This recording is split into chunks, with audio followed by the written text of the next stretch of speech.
¿Qué tal todos ustedes? Tengan muy buenas noches. El día de hoy contamos con la presencia de César Castillo, que nos acompaña desde Estados Unidos. César acaba de escribir un texto en la revista Discursos del Sur de la Universidad Nacional Mayor de San Marcos, donde trata de relatar una nueva periodización del neoliberalismo. ¿Qué tal, César? Un saludo a la distancia. Buenas noches, Víctor. ¿Qué tal? ¿Cómo estás? Bien, bien. Saludos desde acá también. Acá muriéndonos de calor. ¿Cómo está el clima por allá? Bueno, acá sí estuvo un poco frío, pero ya está subiendo un poco la temperatura, pero no tan caliente, me imagino, como en Lima. Ujú, Bueno, César, queremos conversar el día de hoy en Izquierda ujú. Diario sobre este texto que acabas de publicar en Discursos del Sur, esta revista de la Universidad de San Marcos. En este marco queríamos hablar, tú hablas de un nuevo proceso de periodización y creo que tienes un marco conceptual que trata de reflejar un poco la confrontación entre capital y trabajo, ¿no? ¿Nos podrías dar primeramente estos elementos conceptuales para luego ir hablando acerca de cómo vas periodizando a partir de estas olas que tú explicas en este texto? Bueno, sí, gracias. El texto es como una versión condensada o resumida de uno de o dos de los capítulos de mi tesis de doctorado, porque yo acabé el doctorado en 2024 en el New School for Social Research acá en Nueva York. Y bueno, mi tesis era sobre Perú, ¿no? Pero tenía dos partes, digamos, o tres partes, dos de las cuales tenían que ver con la historia de esto que es el neoliberalismo en el Perú, y la segunda con el ejercicio de reconstrucción de datos de ingreso, básicamente la distribución funcional, una cosa que yo había trabajado cuando yo estudié en mi pregrado y una maestría de economía allá en Perú. Pero lo que yo quería era, más que nada, explicar la evolución de estos datos de ingreso a partir de las instituciones de política económica que se habían establecido durante ese periodo. Digamos, la reconstrucción de los datos recubren 42 hasta el 2022. Y por otro lado, ver cuáles son las ideas que influyen en esas instituciones, ¿no? O en la política económica, ¿no? Básicamente política fiscal, política monetaria y política cambiaria.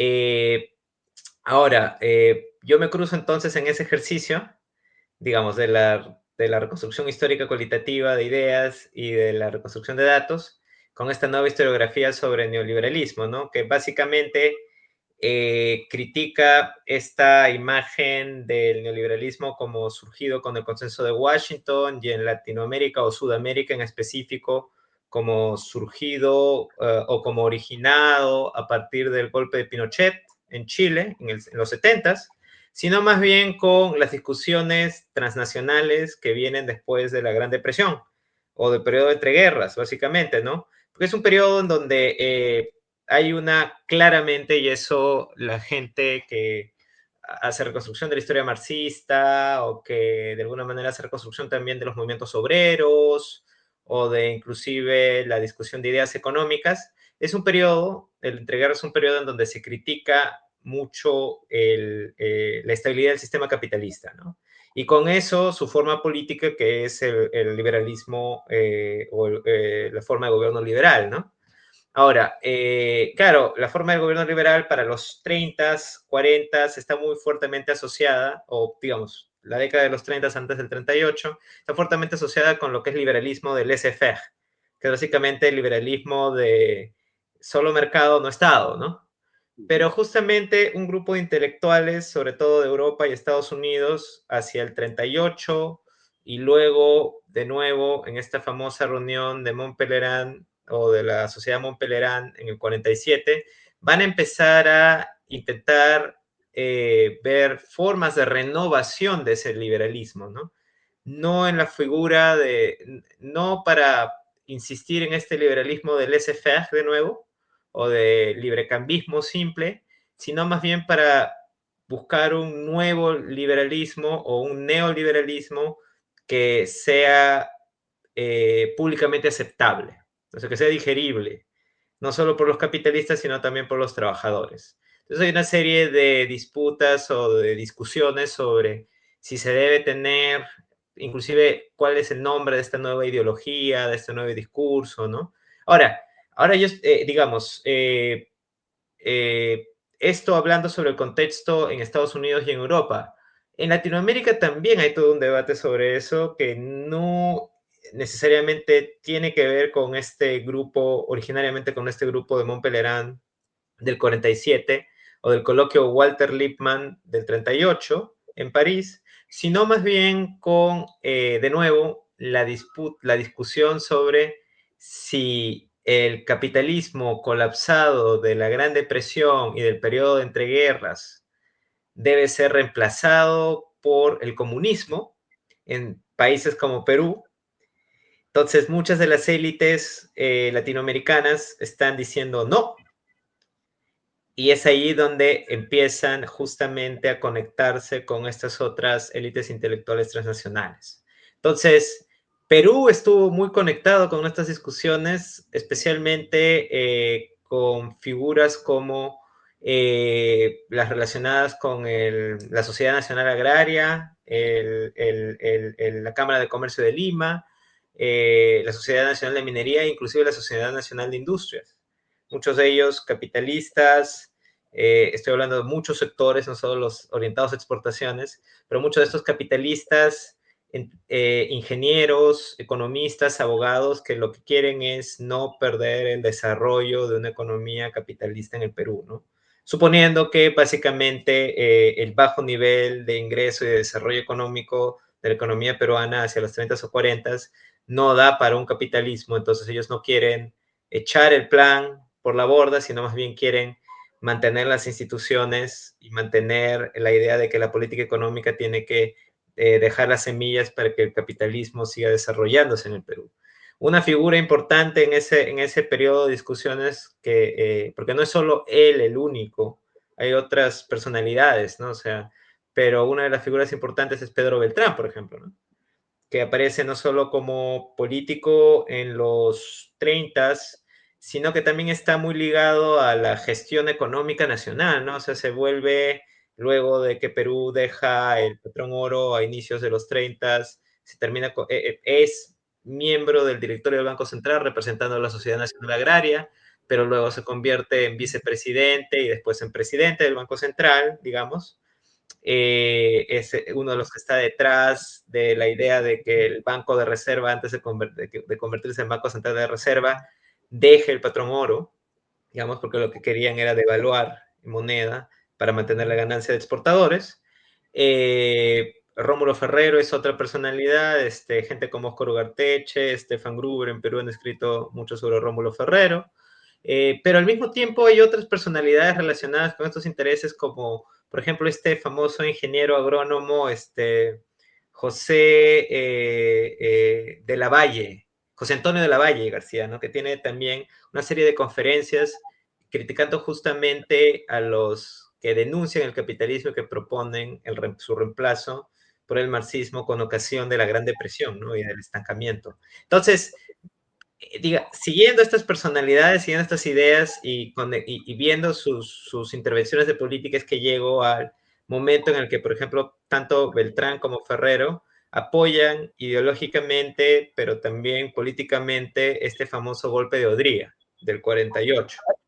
Hay un poco, César, para los que nos ven, o sea, hay una relación entre estas corrientes neoliberales o que promueven las ideas neoliberales con cierto grado de golpes de Estado y procesos constituyentes, ¿no? Eso es lo que más o menos explica. Si a partir de esto se establecen 5 olas, que es lo que más o menos tú desarrollas.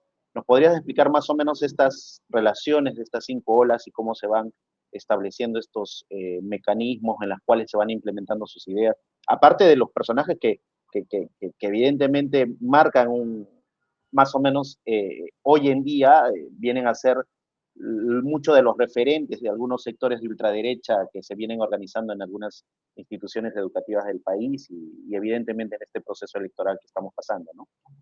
Claro, bueno, un poco, eh, digamos, esto no forma parte de este artículo, está citado en el artículo que tú mencionaste, pero yo publiqué el año pasado también un artículo en la revista de Historia de la Política Económica, History of Political Economy, sobre cómo es que en Sudamérica, Perú en realidad es un caso, no es Chile el caso primigenio en Sudamérica de neoliberalismo en gobierno, y neoliberalismo con autoritarismo es Perú.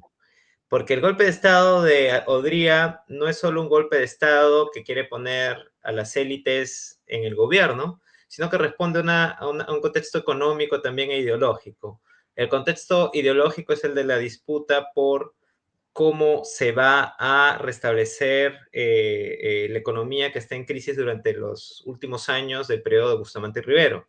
Entonces, claro, hay dos formas de hacerlo. Seguir usando la política sugerida por el Fondo Monetario, inclusive, de mantener sistemas de cambio múltiples, básicamente tener controles de cambio, mantener controles de cambio que se habían impuesto inicialmente en la segunda década, en la segunda parte de la década de los 40 en Perú, o devaluar, básicamente liberalizar el tipo de cambio, flexibilizarlo.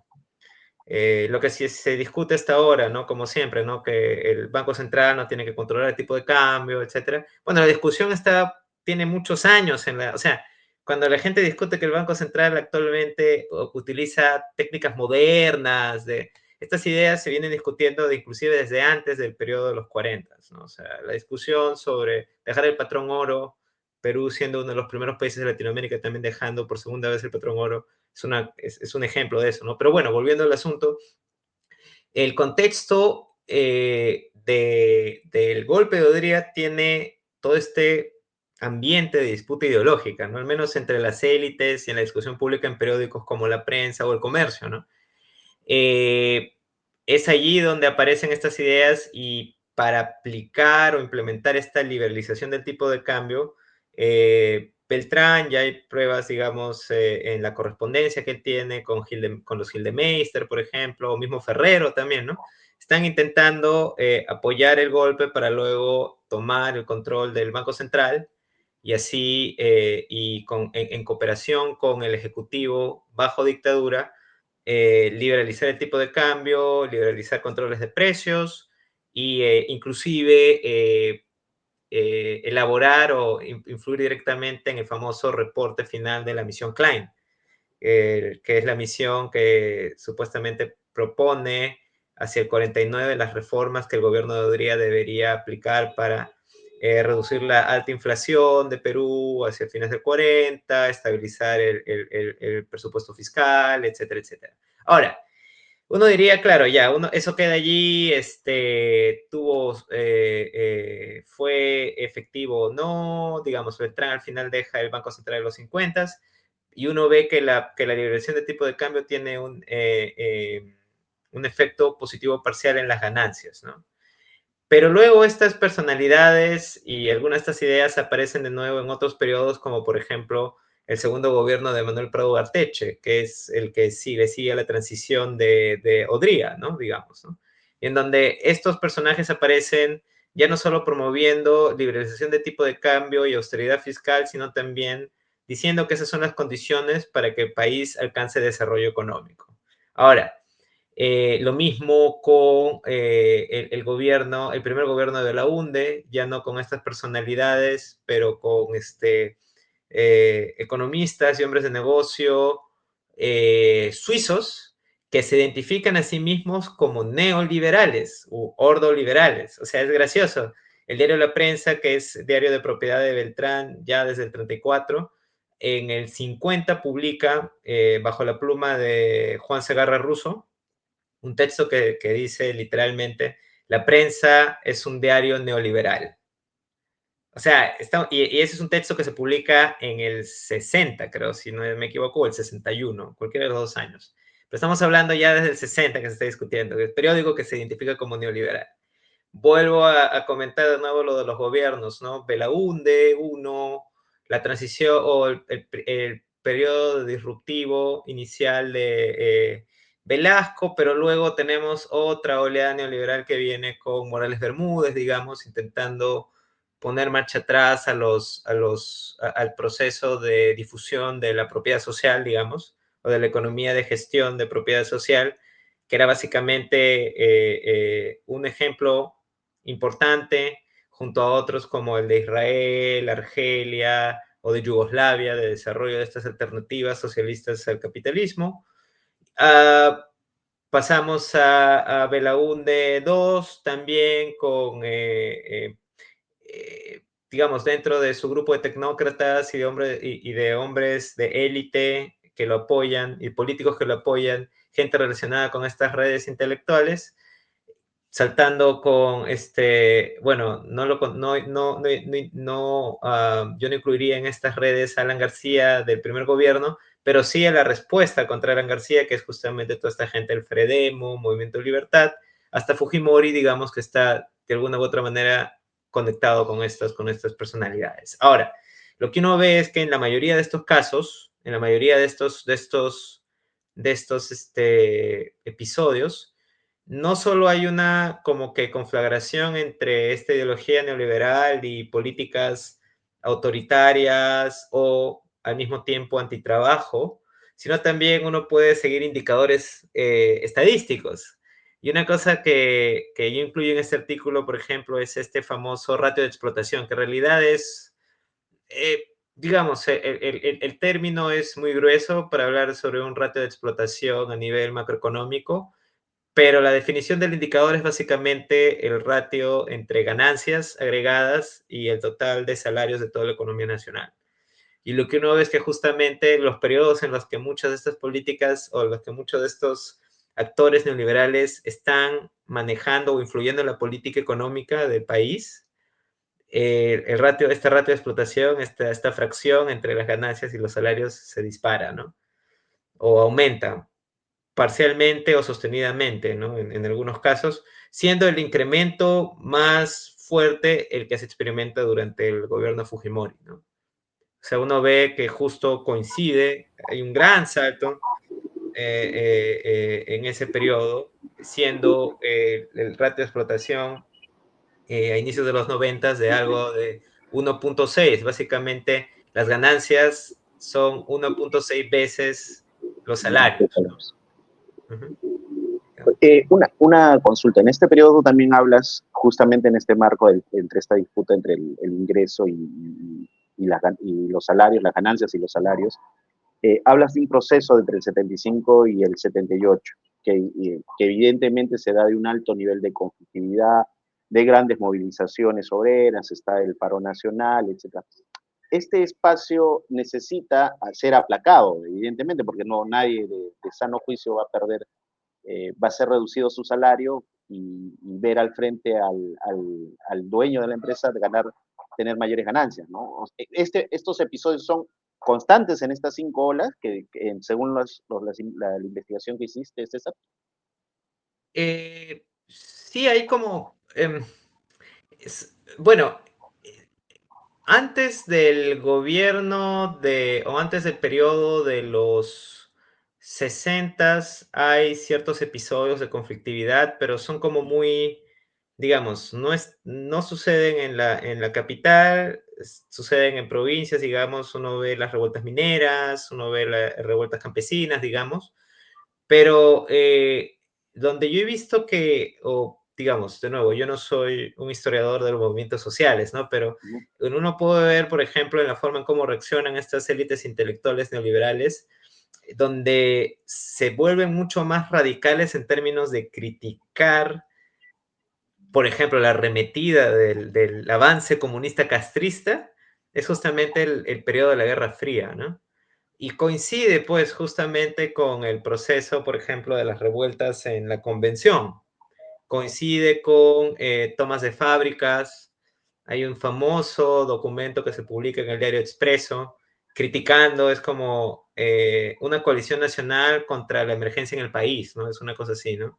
Firmado por muchos miembros de una asociación que se funda en los 60, creo que es el 63, 62, que se llama Acción para el Desarrollo, y que aglomera, porque entre sus filas, a industrialistas, académicos, no todos relacionados con economía o derechos o ingeniería, sino también algunos historiadores, periodistas, ¿no?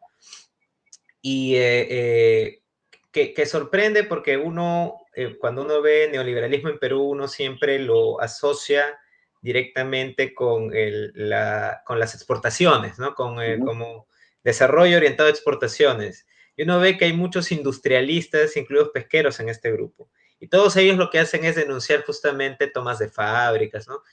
Publican un famoso libro que se llama Agitación Laboral, sus causas y sus amenazas para el Perú, ¿no? Entonces, y eso se publicó creo que en el 66. Entonces estamos hablando de mucha... Y ese gobierno de Belaúnde, o sea, ese gobierno de Belaúnde uno, o sea, uno tiene esta idea de, Belaúnde uno es un populista, más Estado. Creo que cuando uno discute neoliberalismo en el Perú y estas disputas entre capital y trabajo, No, no uno tiene existen. que pensarlo no en términos del tamaño del Estado, o no tanto en términos del intervencionismo, sino en términos de cuáles son los resultados para ciertos indicadores distributivos o para cierto tipo de ideas que se discuten. O sea, hay que leer las ideas, ¿no? O sea, lo que se Ujú. dice, lo que se implementa. Obviamente no todas las ideas se implementan, pero uno ve que hay un discurso claro.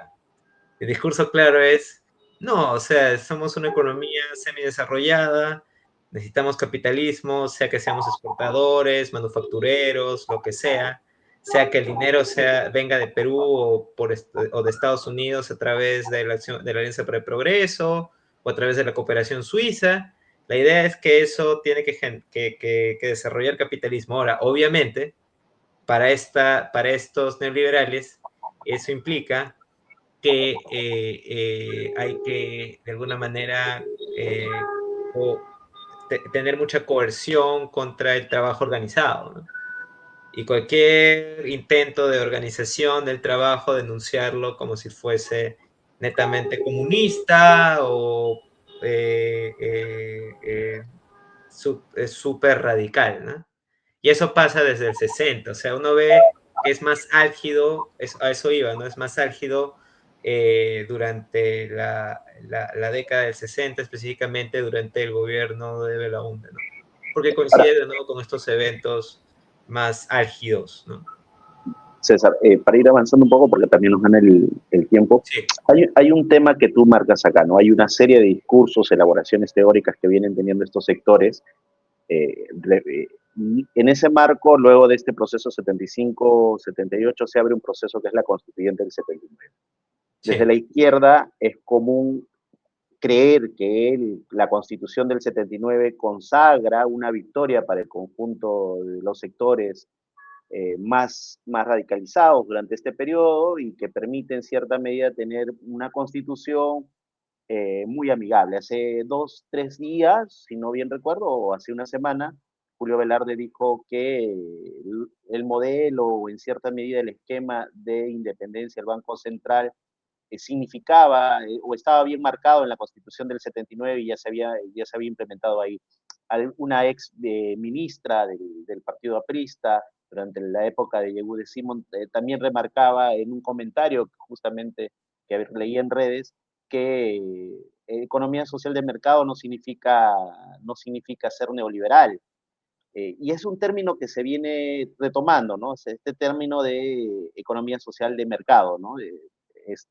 O sea, hay sectores desde la izquierda o desde, incluso hablando hasta la socialdemocracia, gente que venía del APRA o militó en el APRA, consideran que la economía social de mercado es en cierta medida el parangón económico y que no tiene nada que ver con las ideas neoliberales. Esto es tan así, es tan adecuado según los estudios que has venido desarrollando, analizando durante este periodo y en especial en el marco de la Constitución del 79, que para ir cerrando esta pregunta, hay personas hasta Antauro que consideran que hay que volver a la Constitución del 79, que es lo mejor que puede existir frente a la Constitución del 93 y que como tú bien dices, que generalmente cuando hablamos de neoliberalismo rápidamente la gente se abstrae solamente hasta el periodo de Fujimori, ¿no? Y tú ya bien acabas de claro. explicar que esto no viene de la época de Fujimori, esto viene de más atrás, viene del 40, ¿no?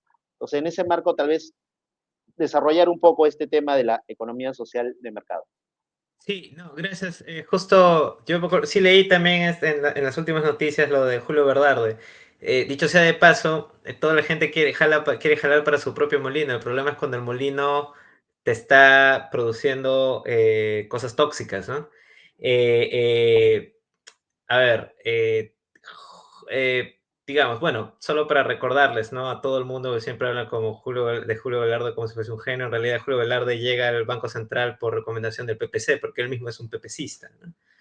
Pero inclusive él aparece en discusiones, hay evidencia, hay registros sobre su participación en los debates del Movimiento Libertad, obviamente siempre representando al PPC, ¿no? Ahora, volviendo al asunto, economía social de mercado es un término que se discute o que de alguna manera está asociado con el neoliberalismo en la más reciente historiografía sobre el neoliberalismo. La más reciente historiografía sobre el neoliberalismo se inspira de alguna u otra manera o coge como punto de partida los trabajos de Michel Foucault sobre estas famosas conferencias que se titulan El nacimiento de la biopolítica. Justamente Michel Foucault critica mucho a la socialdemocracia alemana de los 70 porque es justamente la que para poder ganarse un espacio en el Ejecutivo alemán tiene que de alguna manera unirse con los neoliberales alemanes que en ese momento estaban representados por algún grupo dentro de la CDU, ¿no? De la democracia cristiana alemana, ¿no? Ahora, ¿por qué digo eso? Porque economía social de mercado es un término que se debate mucho luego de la posguerra en Alemania como modelo para la reconstrucción. Los intelectuales que están detrás del término en Alemania son justamente estos que van a estar dentro de los circuitos de fundación de la famosa Sociedad Montpellerin, que es la red transnacional de neoliberales, y también van a formar parte del famoso coloquio Lippmann del 38, ¿no? O sea, 9 años antes de la fundación de la Sociedad Montpellerin. Eh, las dos personas que tengo en la cabeza ahora, pero que no son las únicas, son Wilhelm Röpke y Walter Eucken. Pero ellos están pensando en el término, sobre todo Wilhelm Röpke, de economía social de mercado, como un término para definir un sistema económico en el que la legislación va a materializar los confines o los contornos de un Estado que no va a intervenir en la economía. O sea, y ese es un poco por lo que el neoliberalismo es nuevo, ¿no? O es neoliberalismo. No es el simple librecambismo o la simple desaparición, minimización del Estado.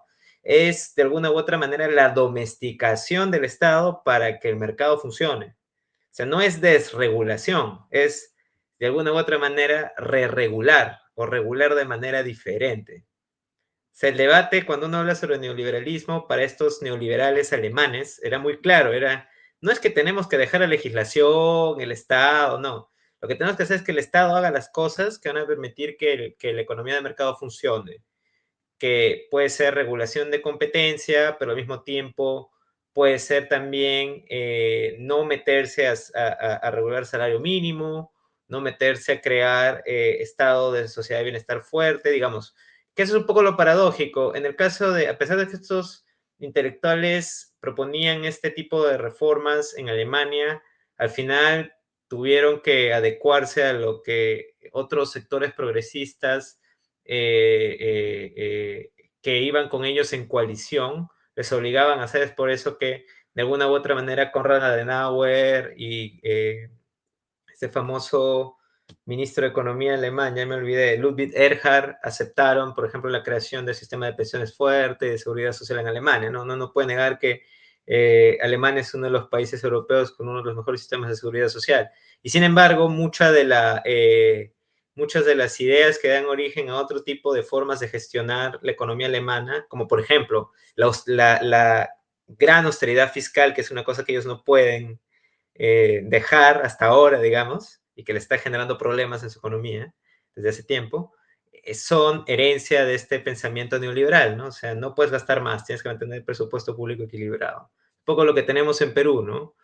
No solo con Fujimori, sino también desde antes también, o sea, de nuevo, el que uno mencione economía social de mercado no quiere decir que haya más Estado, es que el Estado va a estar allí, pero va a regular en favor de la economía de mercado y, dicho en términos más materiales o concretos, en favor de las ganancias. Entonces, y de alguna manera esto aparece en la Constitución del 79, justamente porque la transición democrática está siendo garantizada por estas tres fuerzas políticas que están conectadas con intelectuales neoliberales, ¿no? Sobre todo el PPC, que es esta escisión de derechas originaria en el 66 de la democracia cristiana. Justamente uno de los motivos ideológicos de la escisión, más allá de las cuestiones personales, es justamente esta diferencia que ellos tienen con los demócratas cristianos sobre las empresas de propiedad social o el proyecto de empresas de propiedad social. Acción Popular, que como ya les dije está conectado con este famoso grupo Acción para el Desarrollo, que critica la agitación laboral, etcétera, etcétera. Y bueno, el APRA, que en ese momento pues está intentando mantener, digamos, su lugar en el juego político, ¿no? En una transición, digamos, democrática, ¿no? Ahora, es gracioso porque buena parte de la defensa de esta constitución no pasa solo por estos partidos, no pasa por los partidos socialistas necesariamente o comunistas en el Perú, sino a través de dos eventos importantes que suceden en el mismo año 79. El coloquio peruano-alemán de economía social de mercado, en donde se lleva gente relacionada con esta sociedad Montpelierán para hablar a favor de la economía social de mercado. El evento está organizado con el apoyo de la Cámara de Comercio Peruano-Alemana, ahí en Lima. Y el otro evento es el famoso Simposio de Economía y Mercado, que es Democracia y Economía de Mercado, perdón, que es el evento organizado por De Soto con apoyo de la Fundación Konrad Adenauer, bajo el amparo de, en ese momento todavía se llamaba Instituto de Economía de Mercado, que era como un instituto dentro del PPC. Hernando de Soto, y ese es el año en que Hernando de Soto también invita a dos figuras importantes de la sociedad Montpelierán, uno el fundador, que es tres figuras importantes de la sociedad Montpelierán, entre otras, uno el fundador, que es Friedrich Hayek, el austriaco, Jan Tumlir, que fue jefe en el GATT de Hernando de Soto, pero que también era miembro de la sociedad Montpelierán, y Manuel Ayau, que era presidente de la sociedad Montpelierán en ese momento, el guatemalteco, que también es una de estas figuras importantes del neoliberalismo latinoamericano, ¿no? Ya para ese entonces. Entonces, todos ellos discutiendo por qué la Constitución de 79, bajo términos de economía social de mercado, debería quedarse así como está. Uno puede encontrar también evidencia de ese tipo pro antitrabajo, pro capitalista, pro economía de mercado en periódicos como el famoso semanario Opinión Libre, que fue fundado por ex miembros de la prensa y del Diario Expreso luego de que Velasco les haya confiscado los diarios. Entonces ellos sacan este semanario para criticar al gobierno militar de Velasco específicamente, intentar domesticar al gobierno de Morales Bermúdez. Ellos, por ejemplo, hay entrevistas de Eliza Grundy, en donde Eliza Grundy dice que la economía social de mercado es la mejor fórmula para evitar que, de nuevo, la economía peruana caiga en estos errores socialistas, marxistas, digamos, haciendo una lectura reduccionista del régimen de Velasco, ¿no? Porque claro, eso es una cosa que no pasaba en la Constitución del 33, que sí estaba legalizada, o en el articulado estaba incluido la defensa de la economía de propiedad privada, pero no había un capítulo económico.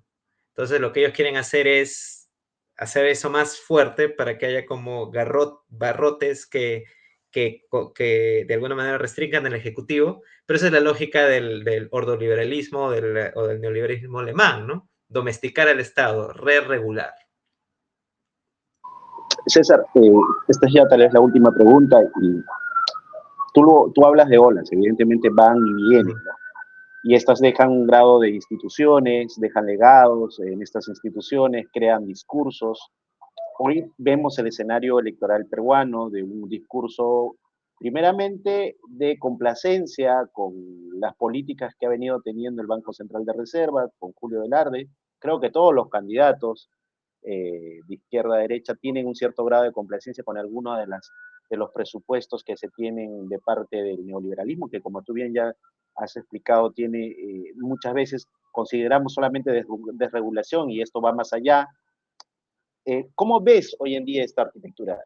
En un aumento de la ultraderecha en el continente, en una referencia, porque Perú es un referente actualmente, por ejemplo, en Argentina con la reforma laboral, es un referente con algunos gobiernos como lo que está sucediendo en Venezuela, con esta transición que viene teniendo Delcy Rodríguez, es un referente también en Ecuador y en otras, en Bolivia y en otras zonas del continente para un poco transitar este lugar. ¿Cómo ves esta situación? ¿Cómo ves en este escenario de ultraderecha el avance de las políticas neoliberales hoy en día que los neoliberales dicen que no existe, hoy en día que mucho de esto, de este discurso ya se camufla detrás de nuevas consignas, como este grado de anarcoliberalismo, liberalismo, más allá de que tengan muchas diferencias de fondo, pero hay una nueva efervescencia de derechas en el continente y el Perú no ha sido ajeno a eso, ¿no? Entonces, ¿cómo ves este escenario? ¿Hacia dónde más o menos tú consideras que estos elementos, instituciones neoliberales van a seguir conservándose, ¿no? Bueno, una cosa, esa es una buena pregunta porque conversando con colegas latinoamericanos acá en Estados Unidos y también también allá en Perú, ¿no? Conversando con gente, ¿no? Siempre con amigos, colegas, amigas y colegas, uno siempre se pregunta cómo es posible que un país como el Perú eh, tenga una moneda muy estable o el crecimiento económico se mantenga, digamos, no tan volátil, a pesar de que el Estado no es muy estable per se, ¿no? De por sí. Y claro, esta es eso, ese resultado es una de las herencias de este neoliberalismo, ¿no? De nuevo, suerte de domesticación de la esfera del Estado en favor de la economía de mercado. Ahora, obviamente hay intelectuales, hay activistas, miembros de la élite política y económica que piensan que esto tiene que cambiar, ¿no? Como también hay otros que piensan que esto se tiene que mantener. Y de acá yo incluyo a toda esta gente que dice que el estado actual de la política monetaria y la política fiscal, tal como se maneja, tiene que seguir así como está, porque es lo que mejor nos va, ¿no? Ahora, hablando de las tendencias de cambio, que es un poco a donde quiero ir y que se relaciona más con lo que tú me preguntas, ¿no? Hay grupos que insisten y que están relacionados con estas nuevas derechas que mencionas, que insisten un poco en cambiar en cierta medida el actual régimen, eh, no en tanto para cambiar la constitución, sino que como para profundizarla, ¿no?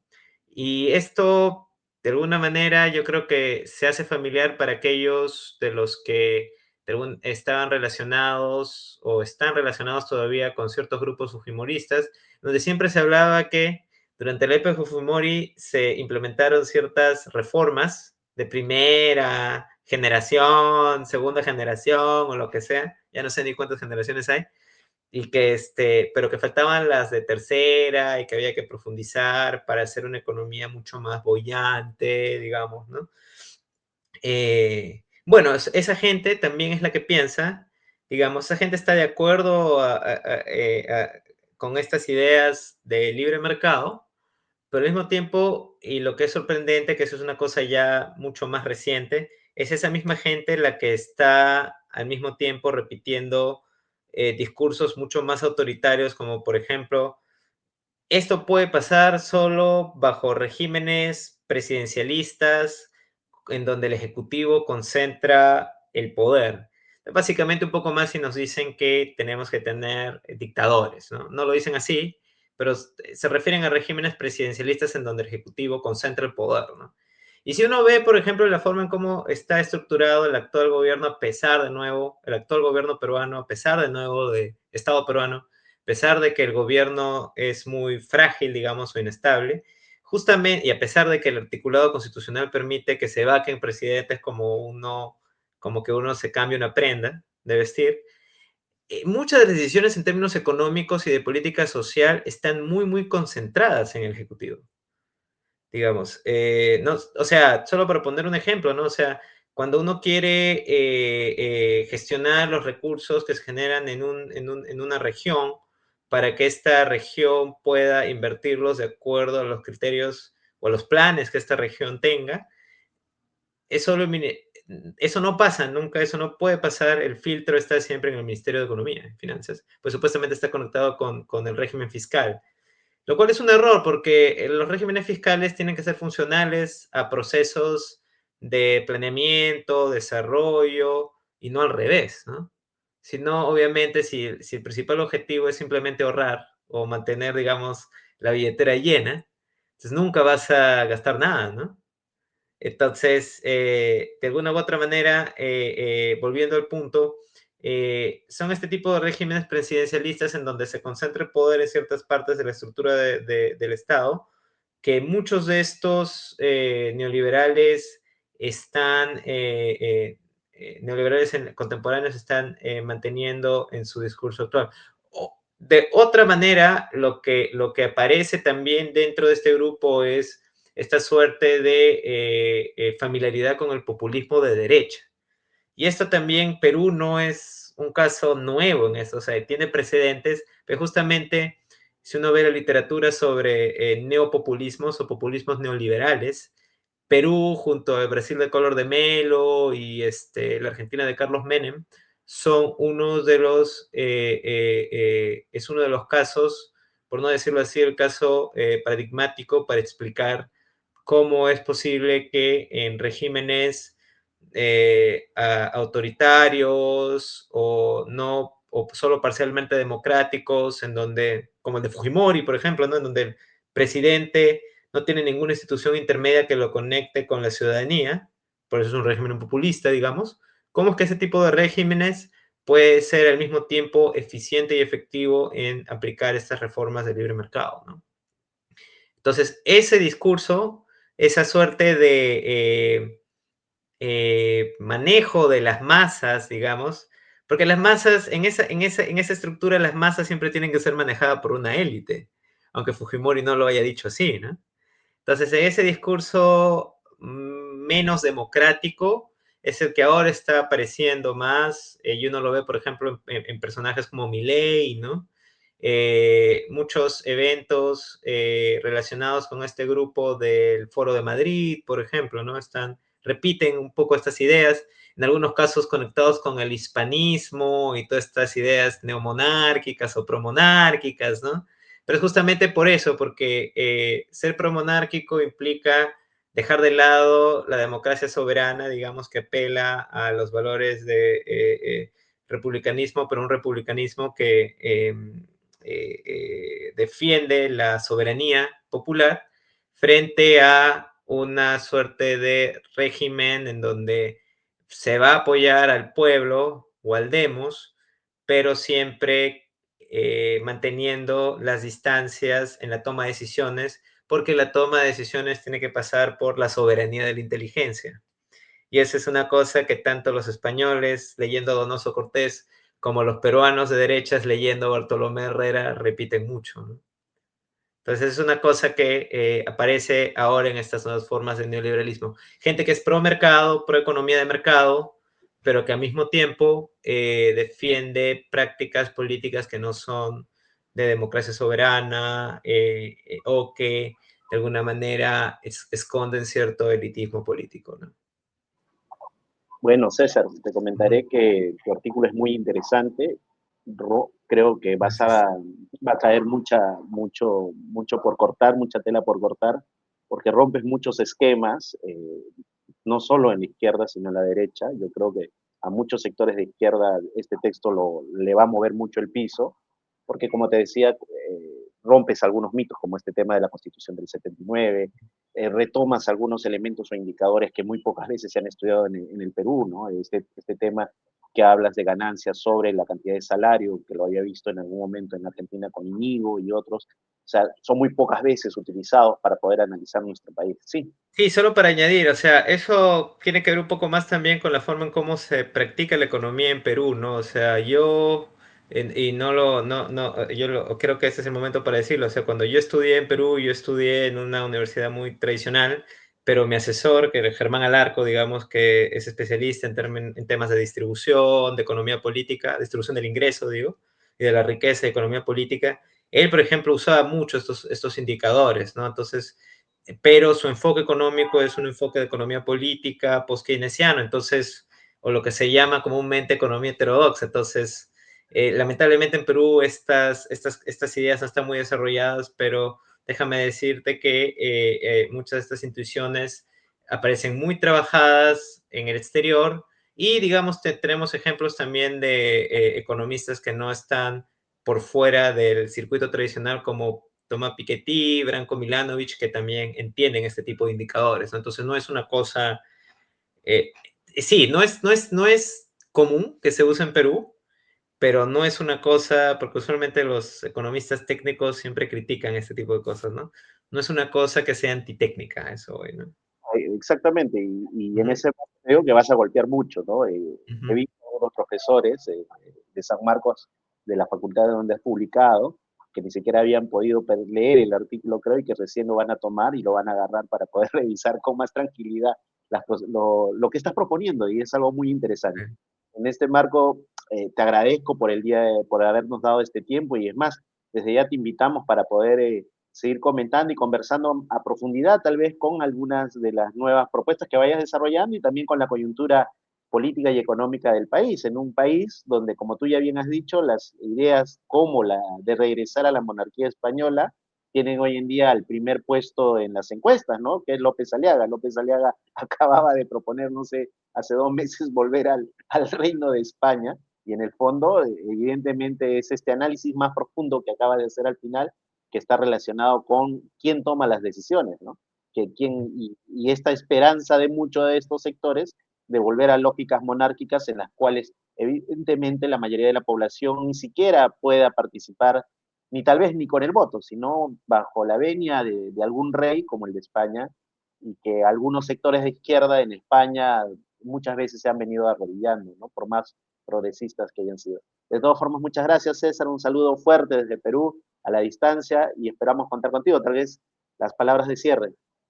sí. No, muchas gracias de nuevo. Ha sido, me ha hecho, digamos, revisar muchas de las ideas en las que estoy trabajando y que aparecen de alguna manera escritas en este artículo que has mencionado de la revista Discursos del Sur.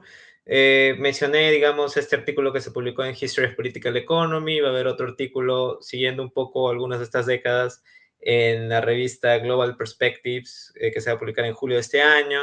Y otro capítulo sobre justamente el tema de Hernando de Soto en una compilación que saldrá también en julio, creo. Lamentablemente está publicado en inglés mucho de esto, pero ya ahora con el ChatGPT y todo eso uno lo puede traducir, pero digamos, eso es un poco, menciono esto solo por el tema de que sí es una cosa que siempre me interesa de alguna manera que combina estos elementos que me interesan investigar, ¿no? Entonces, te agradezco mucho el espacio y cualquier cosa, estoy acá para servirles, ¿no? Dale, César, ha sido un gusto. Entonces nos vemos la próxima semana con otra entrevista. Una vez más, un gusto, César. Nos vemos. Gracias.